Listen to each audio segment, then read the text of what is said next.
think of the third down numbers, and specifically how we're going to talk about this is avoiding third down. Warren Sharp, one of my favorite people to have on Cowboys Twitter, posted the third down rankings, but specifically he was looking at the best teams at avoiding them, and he followed up with why it's important to avoid third down. Last 2 years, 10 of the top 11 teams, 91% at third down avoidance made the playoffs. The only team that did not was the Packers. That's over the last 4 years. Over the last 4 years, if you were top 10 in avoiding third down, you were going to the playoffs. 15 of the top 18 teams at third down avoidance made the playoffs. The 2022 Packers are one of the 3 teams that did not in that range. So you can even go out to, much bigger sample sizes and get some very, very compelling data on why this is important. Last year, the Cowboys weren't great at it. 18th. That's what I thought, yeah. They went through a crazy stretch, though, late in the season with Dak. Where they were on fire with it? I do remember that. They did, yeah. But they did stink at it for a while.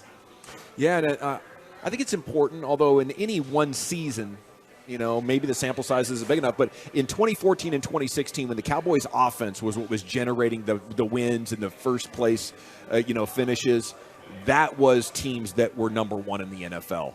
And there was a feeling of inevitability when those teams took the field, like they're going to get some first downs on you. I mean, Zeke was running against heavy boxes and still getting 6 on first down. Yeah. And obviously the efficiency Tony Romo played with in 2014 was legendary. They did a really nice job with Zeke when he was healthy and running, of staying way ahead of the chains. Mm-hmm. A lot of second and threes, a lot of second and fours.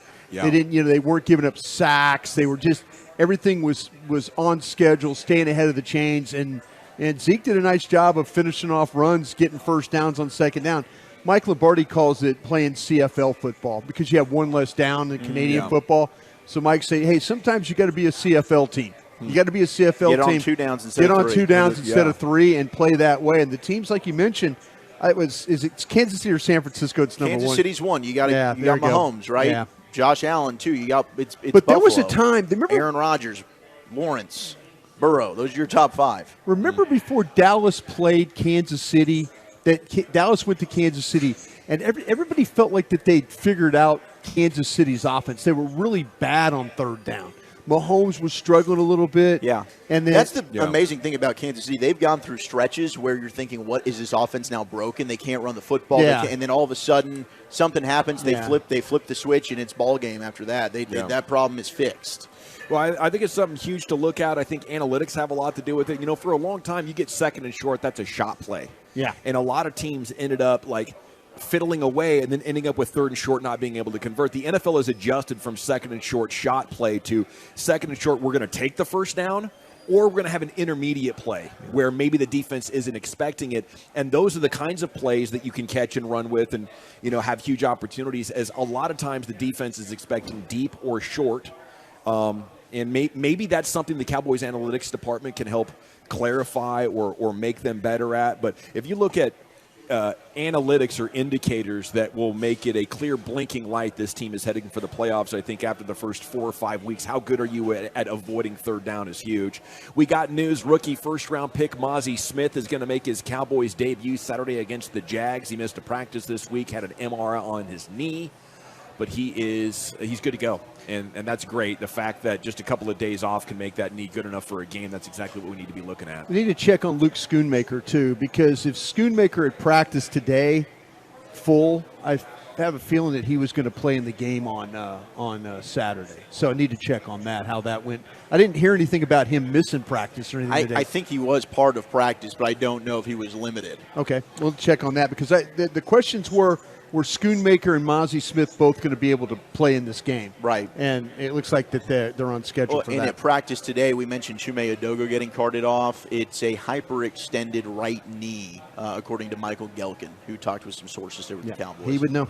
Okay, so that's not a game ender for him. That could be a week, could be 2-3 weeks, depending on how bad the hyperextension is. I just don't think he's done enough to make the team.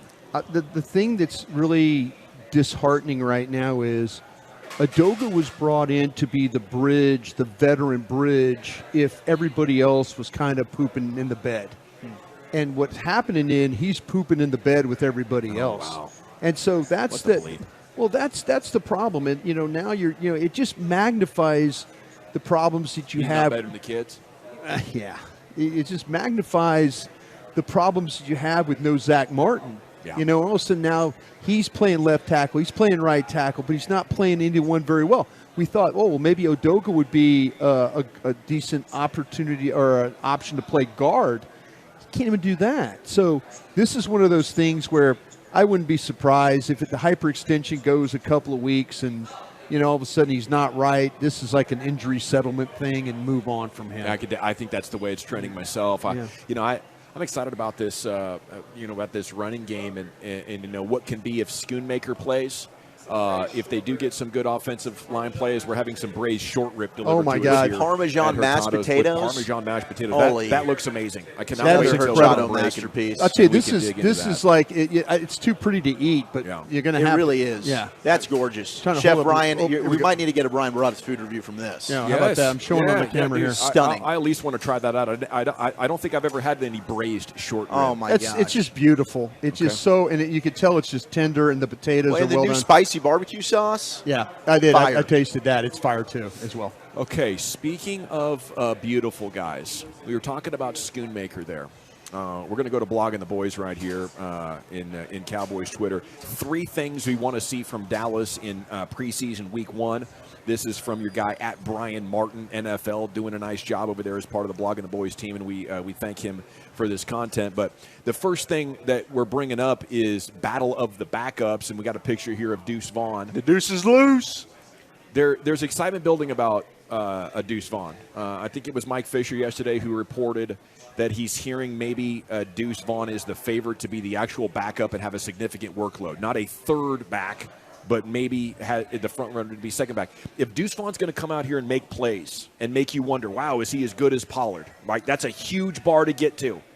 But if we can get there, if Schoonmaker plays and they settle their offensive line, all of a sudden we could be looking at a running game that is dynamic and fantastic and can really set the tone for a football team. I don't think you want to go out and plan to build around a running game, be like, well, we got to establish the run first. I think that's nonsense. But if you build a great passing game and you can also establish the run, now it's truly that pick your poison offense that the Cowboys have flirted with and have talked about the last 2 years, but I don't feel like have ever been ready to execute for 17 games plus playoffs. Here's your wet blanket guy.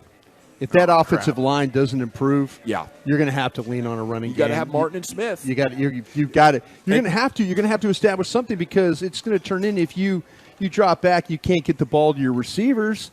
You're going to have to find a way to somehow manufacture offense. And to me, it's easier running the football. Yeah, you want to do it at that point. Yeah, if you want to keep Dak upright, running the football is the best way of doing that. And if you're not good enough, throwing the ball and protecting, that could be a problem. Well, and last year they were certainly a better. I think they were 6th run block win rate.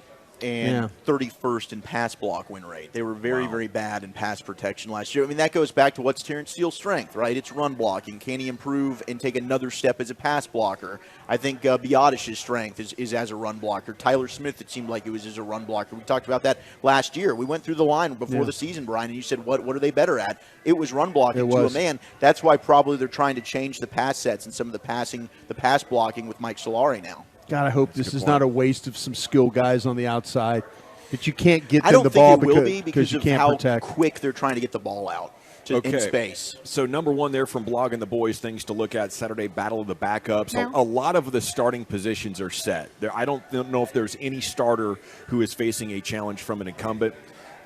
Maybe tight end is where you look for any sort of ambiguity as far as who's it's going to be. Hendershot versus Ferguson could be fun, but I think both are going to have to play a lot. And I saw it was a clip, I think it was either Machota or Gelkin who put it out there, but it was Hendershot one-on-one blocking Damone Clark on the edge, and then Ferguson inside was also taking, I believe it was Sam Williams. Yeah. Oh, it was incredible. And we started seeing improvement there before we left, Brian, with the final padded practice we got to watch from the tight ends in their blocking. Could there be a chance that Overshone is better than Clark? There could be a chance. He's more athletic. I'm talking about from a starting aspect of things. I think Damone Clark's going to have a big year. If you're looking at okay, who, Gavin's saying, well, these things are kind of all set, But I wonder if at linebacker that if one of those guys like Overshown is better, it's like all of a sudden in these 3 preseason games, he's running downhill. He's making every tackle. He's knocking down balls. He's maybe intercepts one. He gets a fumble recovery. Is Damone maybe the better middle linebacker? Yes, and Overshown's a better. Maybe Overshown's better. But they play so much. They're talking about the way that they play.